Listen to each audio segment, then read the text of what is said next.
Bonjour à tous, c'est Costilz pour une nouvelle vidéo. Donc aujourd'hui, présentation et petite démonstration de la Sony Smartwatch 3. Donc on va commencer par les caractéristiques. Donc elle a un processeur quadricœur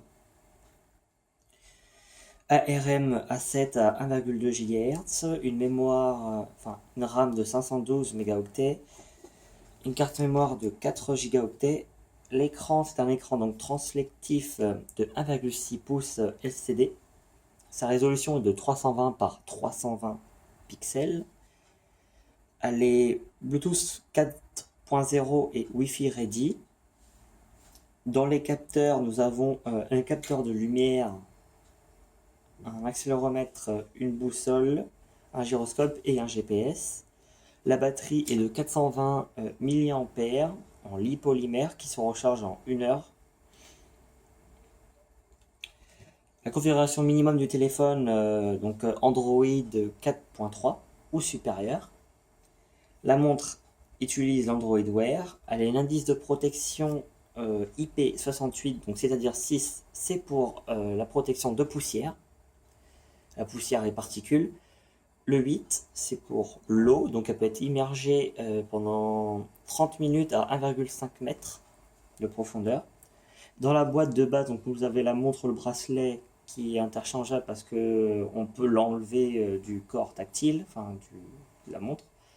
Il y a plusieurs coloris sont disponibles et matières. Dans la boîte, il y a donc le câble USB, un guide de démarrage rapide. Et la montre aussi dispose d'un vibreur. Donc je vais vous montrer rapidement, je vais faire un petit tour de la montre. Donc la voici. Voilà. Donc le système pour la mettre, c'est comme ça. Donc ici vous avez le petit bouton comme ça. Vous tirez pour mettre plus ou moins grand en fait. Voilà, ça fonctionne comme ça.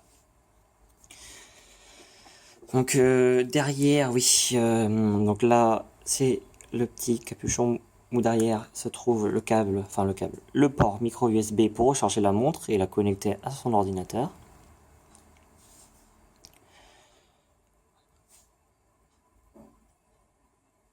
Donc là, c'est ce qui permet la notification qui permet de soit toutes les mettre, soit mettre en prioritaire, soit aucune carrément.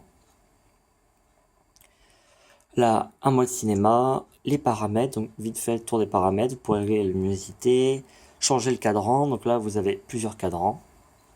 Voilà, vous pouvez bien personnaliser votre montre.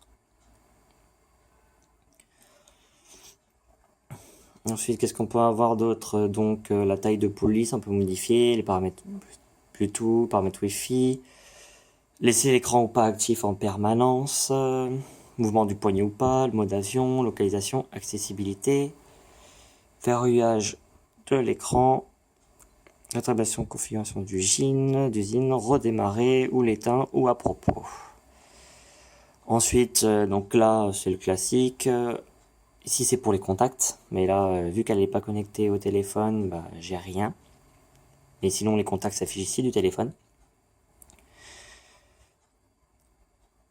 Et donc ici on peut parler pour dire pour une action par exemple. On peut parler pour les messages, pour écrire un message, donc ça c'est très pratique. Et ça fonctionne bien, en plus relativement bien. Donc on peut créer des notes, aller sur l'agenda, voir le nombre de pas, rappeler quelque chose, faire de l'exercice, afficher le nombre de pas, envoyer des SMS, etc. Itinéraire, lancer chronomètre. Vous avez par exemple donc oui un minuteur pardon, chronomètre, l'alarme, les applications que j'ai installées sur mon portable déjà, là vous pouvez voir l'application banque. D'autres applications encore, il y a chronomètre, fait lampe torche, ça peut être pratique par exemple pour la serrure le soir quand vous rentrez chez vous. Vous pouvez contrôler la musique, vous pouvez appeler des personnes, bien sûr, bon ça se fait via le téléphone, mais vous pouvez lancer l'appel, contrôler l'appareil photo, donc faire des photos, etc. Les paramètres, le planning, la musique, puis d'autres applications. Voilà. Donc c'était Costilz, j'espère que la vidéo vous aura plu et n'hésitez pas à mettre un pouce bleu.